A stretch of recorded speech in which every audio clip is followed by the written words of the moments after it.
It's the Brad and John Show. It is the Brad and John Show. Today's date is the 12th of September. I didn't give that the last break, the last block. 12th of September. This is the B block, the Bravo block. And John, what do we do in the Bravo block? It's time for Brad's Top 3. It's time for Brad's Top 3. John does such a good job with that. Sometimes it's almost spooky. It's so good. Yes, it is Brad's Top 3. And how do we kick off Brad's Top 3? It's number 3. Here's a story John will love. John will love this. Ameren rates going up again. John, No, get out of town, Brad. John, why are Ameren rates going up again? Do you know why? I think mostly to annoy you, or maybe to help fund some projects that are necessary to strengthen the grid. Brad, was this story brought to us by St. Louis Public Radio, and is it on johncombest.com today? It is, and it's by Kate Grumke, your buddy.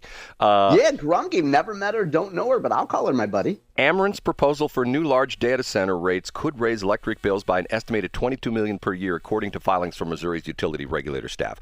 The huge demand for energy from these data centers will require expensive new power plants, and staff wrote that instead of protecting customers, Ameren's proposal would raise rates while enriching Ameren shareholders. And John's doing the Snoopy dance. Oh, yeah, the shareholders going to make more money. Yeah, screw those customers. Yeah, isn't that great, Brad? And if somebody had done enough planning to be able to rub two nickels together, they could own shares of Ameren too. Well, John, here's my problem with this story. Remember, we talked about this 2 or 3 weeks ago, the big Meta data center that's going into Louisiana. Remember this story? Yeah, and the neighborhood rallied around that, and they didn't use a whole lot of taxpayer money, did they, Brad? Well, the difference was they're going to generate their own power. Yeah, that's right. They're essentially saying, hey, we don't need no stinking power companies. We're going to generate our own power. So an interesting part of this is, John, you keep a tab on this very closely. Right now, how many data centers are being built, are scheduled to be built, are being planned to be built? I'm not talking proposed. I'm talking that have been approved by some governmental entity, and they're going to be built in the state of Missouri. How many are there right now, John? 0.0. So why is Ameren going, well, we already raised your rates. Now we're going to raise them again because we've got to supply power to these data centers. And there are no data centers. That would be like me saying, hey, John, can you give me a gas card for my new Mercedes? And John would say, Brad, you bought a Mercedes? No, but I plan on sometime in the next 10 years, but I need a gas card now. You know what I'm saying? Yeah, I mean, everybody knows that you generally ruin a Mercedes when you test drive it, but that's a story from the 1990s, after Brad got his first big check after selling out. But let's get back to your story, Brad. I think it's natural. Look, if you work at Ameren, you've had something in your plans for a long time of, okay, data centers are coming, and in every state in which we operate, some of them will have big data centers by 2027, some won't. How can we make sure that we manage our downside? So Ameren's just doing good long-term planning here, Brad. Now, the Brad Hildebrands of the world aren't going to like it. Even the John Combests of the world aren't going to like it. But if you're Ameren, you're doing a disservice to your taxpayers by not laying the groundwork and say, we could have a huge surge on our hands. Let's protect our downside. James A. Bush, who's the director of the Industry Analysis Division of the Missouri Public Service Commission, wrote, and this is perfect governmentese, I love this, captive ratepayers should not pay unreasonably for those upgrades, nor should existing ratepayers be caught having to pay for any potential stranded or underutilized resources built to serve anticipated large load customers. John, don't you love when government officials talk like that? What the hell did he say? I mean, the idea of captive ratepayers sounds like I'm picturing the Public Service Commission with a bunch of hot chicks hogtied down in the basement, I don't know about that, but yeah, captive. I don't see, this is for me, being a capitalist and owning businesses since 1984. This is a perfect example of why I don't like monopolies. Because of the fact when you get a monopoly, they can do whatever the hell they want. And I think that's wrong. And yeah, but there are, Brad, the Missouri Public Service Commission would say we have mechanisms in place for people to come kvetch about rate hikes before we approve them.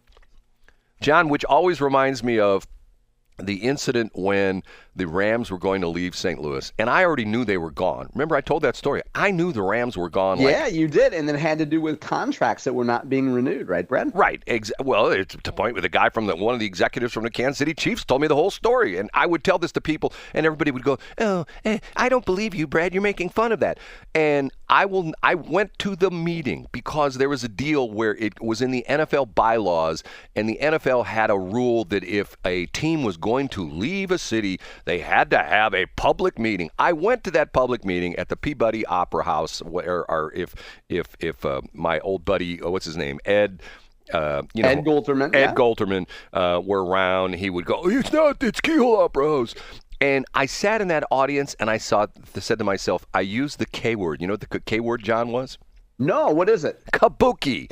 There it is, Brad. The whole thing was kabuki because the only reason they had that meeting, they already knew they were moving to L.A. The only reason they had that meeting was because of the fact that they had to have the meeting and they had to have an open forum. And I have to tell you, it was somewhat painful to me because right behind me, an elderly gentleman started to talk when it went to the public comment section, and he started crying and he couldn't complete. And his daughter stands up and says, "I'll finish for my father. My father loves the Rams, and he doesn't have that many more years to live. And if he has to live without the Rams, he might die."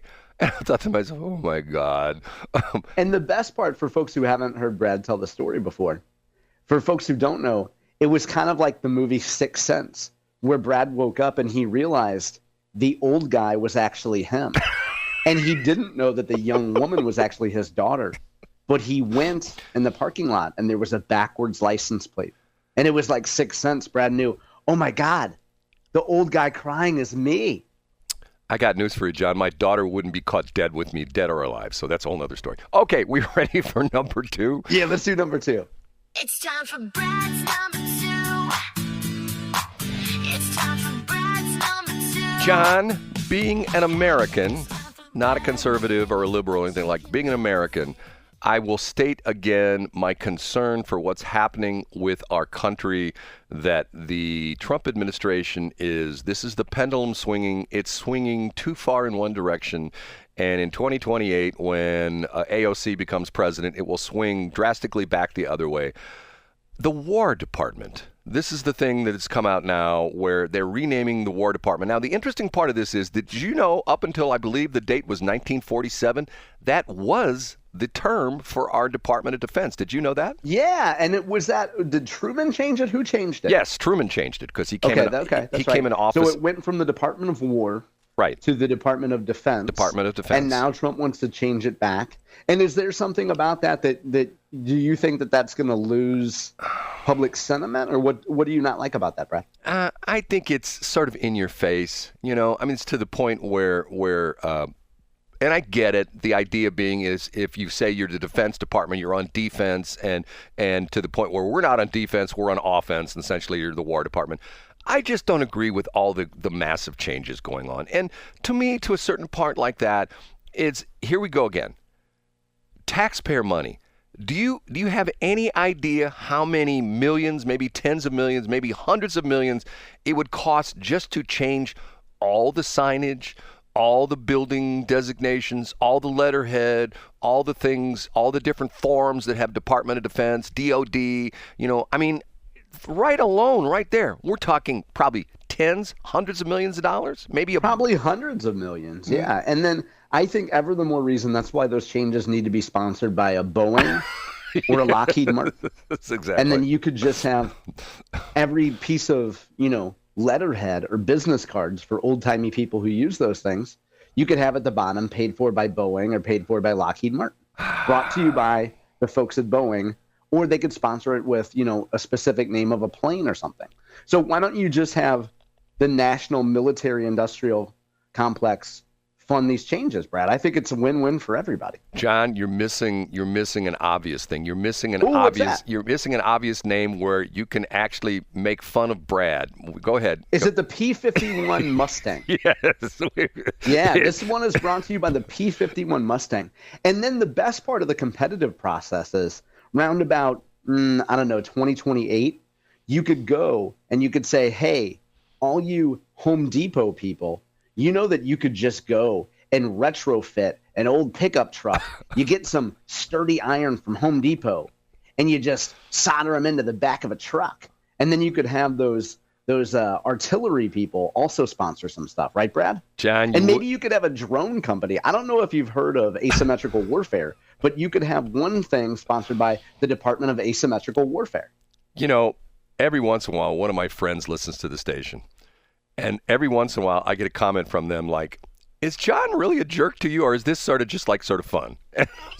And you say John is really a jerk. And then you say Deedum Tots, and you say that stands for discuss this many times on the show. John is just a jerk. Okay, time for number one. And now, big finish, Brad's number.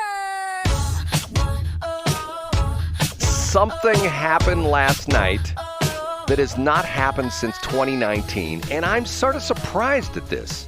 Something happened last night, and this is a national story, that has not happened since 2019. Do you have any idea what this is? Yeah, there were more than 7 people at a time at Klondike Park. That could be Wells, Oh, dude. wait a minute. Brad had a zero balance on all of his debts.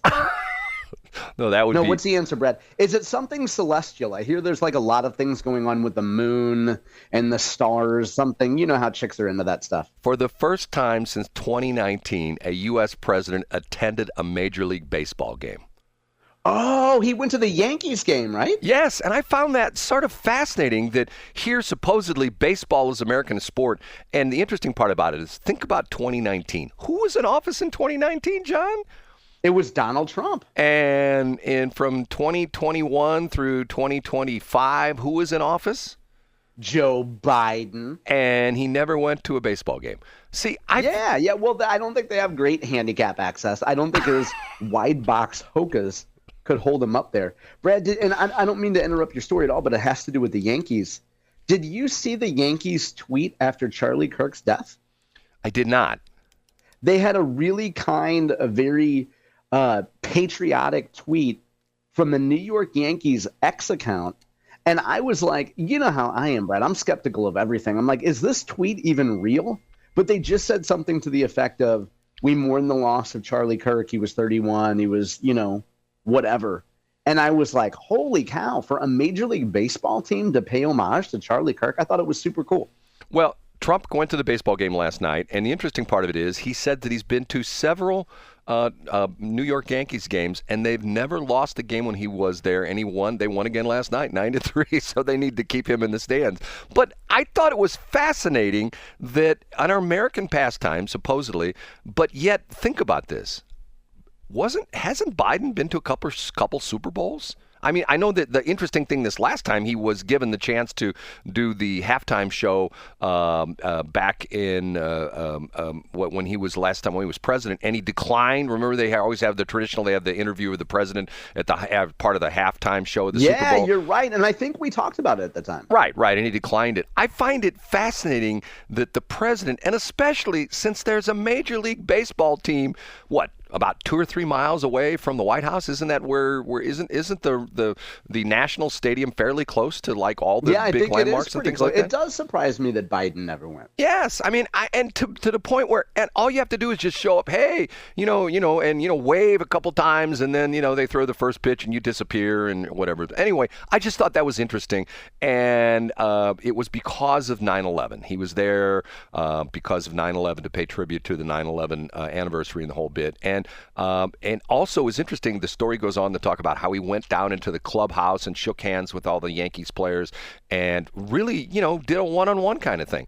Now, once again, I know the people who are the anti-Trumpers go, well, he's spending government money. They cost him all that money to fly him up to New York. I get it. It did, and the security and the whole bit. But you know what? He's the president, and I think to a certain extent, things like that. And I'd say the same thing if it were Biden. I would have loved to have had Biden show. I mean, can you imagine like Biden show up in St. Louis for the Cardinals, or even Trump? I mean, that would be would have been awesome. And you think, even like if you look way back at some of those old-timey black and white videos from your childhood, Brad, and you had that old cripple FDR was able to throw a ball, yes, and he had people holding him up. You would have been able to have Biden throw a ball. If you go back in the history, there's all sorts of pictures of presidents at baseball games. I mean, that's what's sort of interesting. It was very common to have presidents at baseball games, and for a long time, I don't know if you know this or not. You probably do. You're a baseball fan. Washington D.C. did not have a team. They had the Senators, and where did the Senators? Yeah, move and then to? the Senators left, and they went. I think they became the Pilots in '69. Nice. They were the Pilots, and then I think they became the Mariners round about like 1970 or so. Interesting. Okay, we're going to take a break. That is the end of the B block, and we'll have things to talk about in the C block. John, anything you want to talk about? You want to foreshadow anything that we want to go to? Yeah, in the C you're block? going to call Jim Roberts, right? No, we're not. I did not get that done. Because of the fact that I think that and once again, everything's my fault, miscommunication on my fault. He thought he had to be at the studio, and he couldn't make it because of work and you stuff didn't like that. say to him, "Can we call you?" No, at this I time? did, but he never responded. So I never got a confirmation back from him on that. And I'm not going to just call him cold, stuff like that. Over the weekend, he finally gave me a cell phone number. I'll call him and see if we can get him set up for next week. Is that okay with you? Because you said do it next week anyway, right? Wasn't that what John said? Yeah, that would be great if we could get him on like B block Thursday or Friday. Would be fantastic. No, that's mine. B block's my block. Okay, excuse me, C block one of those days, Brad. John's trying to get rid of my block. He doesn't like my block. John, you get your whole A block. Come on, give me my B block, buddy. Come I on. know you could, and hey, I know we're over time. We could also have Mr. Roberts. We could switch things up Thursday or Friday and have Mr. Roberts in the first block, since I would be in the car, and maybe we could switch it up and have John's top three in C block. We could move John's top three to B block and move me to C block. Oh, I love the options, Brad. We're flexible, but not. It's a new show on HGTV called Segment Swap. It's not nearly as exciting as Wife Swap. Okay, we're going to take a break. 7:42. Remind me to bring up about what you just said about HGTV. Okay.